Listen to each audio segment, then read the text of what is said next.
Azərqaz İstehsalat Birliyi vacib məlumat yayıb. Məlumatda deyilir: Zabrat buzovna Türkən magistral qaz kəmərində, Xəzər rayonu Binə qəsəbəsində, Suraxanı rayonu Əmircan qəsəbəsində görüləcək təmir işləri ilə əlaqədar olaraq aprel ayının 3-ü səhər saat 9-dan etibarən qaz təchizatı dayandırılacaq.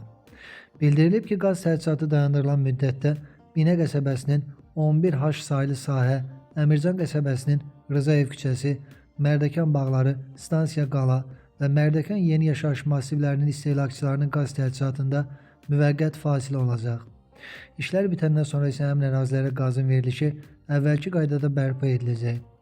Yaranacaq müvəqqəti fasiləyə görə Azərqaz İstehsalat Birliyinin rəhbərliyi həmin ərazilərin abonentlərindən üzr istəyir.